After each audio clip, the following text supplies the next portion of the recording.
Hello guys, এখন আপনাদের কাছে একটা ভিডিও শেয়ার করছি। কৃষ্ণপক্ষ অমাবস্যা আগামী 20শে অক্টোবর শুরু হচ্ছে 3:27 দিবা হইতে 21শে অক্টোবর 4:56 দিবা পর্যন্ত অমাবস্যাটা থাকবে। তো এই অমাবস্যার মধ্যেই মায়ের পুজো হবে।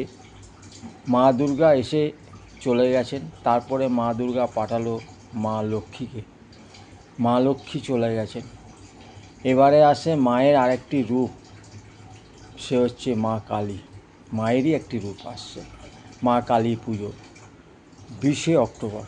টাইমটা বলে দিলাম, 3:27 হইতে অমাবস্যা শুরু, আর ছাড়ছে 4:56 অমাবস্যা ছাড়ছে। তো এই অমাবস্যার মধ্যে দিয়ে মায়ের পুজো হবে।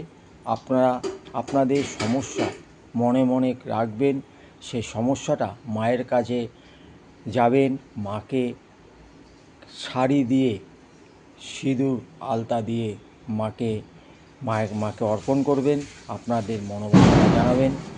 আর ঠিক রাত্রি 12:30টার পর মায়ের কাছে কিন্তু একটা ঘিয়ের প্রদীপ আপনার ডান দিকে ধরিয়ে দেবেন, দিয়ে প্রণাম করে আপনার মনের কামনা বাসনা জানিয়ে ওখান থেকে চলে আসবেন।